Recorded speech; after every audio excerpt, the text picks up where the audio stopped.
Welcome back. The efforts to help those in our community put food on the table becomes even more difficult this time of year. Michael McDonald with the Community Food Bank is here to explain why and how we can all help. Michael, I want to thank you so much for being here this morning. My pleasure. Thanks for having us on. Now, of course, we know and love the Community Food Bank, and they need help year-round, as we were saying on break, but summer is a particularly difficult time. So explain that.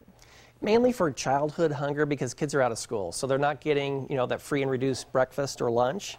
While they may participate in some school programs or after-school programs where they get a little bit of help, it's kind of a hard time. So there's more food insecure children in the summer. In fact, it's an estimate of 30% of our kids in Pima County are food insecure. So where's the next meal coming from? Is it sufficient nutritionally to feed hungry brains and hungry stomachs? Right, and the support from the schools, I mean, some of them don't even have summer programs. Exactly. And, as you get into the summer, that sort of starts to dry out. And, of course, in the spring, you had the Stamp Out Hunger food drive with USPS. Yes, that was very successful. And this is with our letter carriers, our U.S. mail service. And so people were very generous. It was as generous as any year we've ever had, and that does fill the pantry for quite a few weeks in the summertime. But by midsummer, so come mid-July, we'll start to get a little threadbare again, and we really want to focus on protein, peanut butter, any canned meat protein, because we've got about 25% of our 200,000 clients a year are grandparents raising grandchildren.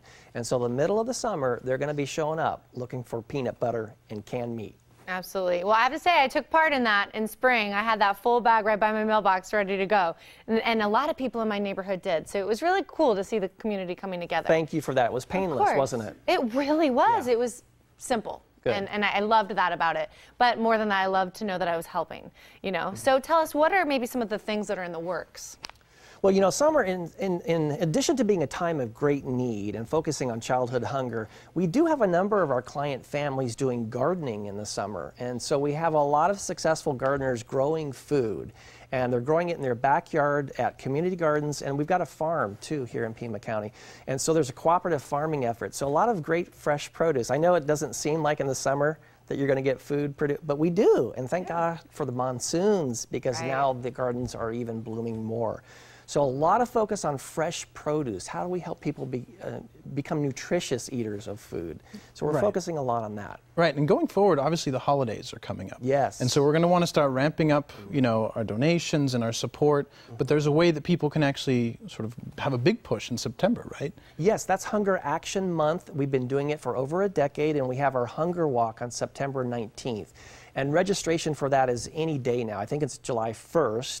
And so go to our website, communityfoodbank.org, and register for Hunger Walk, and maybe help us out with a donation over the summer, or volunteer with us in the summer. We'd love to have some more help, because we have a lot of winter visitors who aren't here, and so we really depend on volunteers to help get food out and help with our gardening projects. Absolutely. And of course, we always invite our viewers to attend these great events, but you don't have to attend to help. You can go online, make a donation, and volunteer throughout the summer, as you were saying. So I do want to know, Michael, how do you feel the economy has really affected the food bank? Well, it's a mixed blessing. I think we're seeing improvements with the employment rate, and so that means a little less people on the line because perhaps they're getting another income, another job. But we also see reduction in some of the federal benefits through the state of Arizona, and so it's a mixed blessing. We want to see people employed because poverty is about earning an income.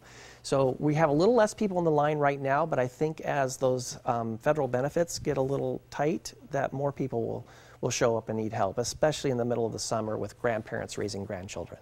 Well, and people can make such a huge difference just by donating such, even a small amount. Yes. In someone else's life, it's going to mean the world to them. Yeah, this weekend we had so many volunteers out on Saturday packing bags from companies, from other parts of the world. We had 20 African nations there, representatives from 20 nations.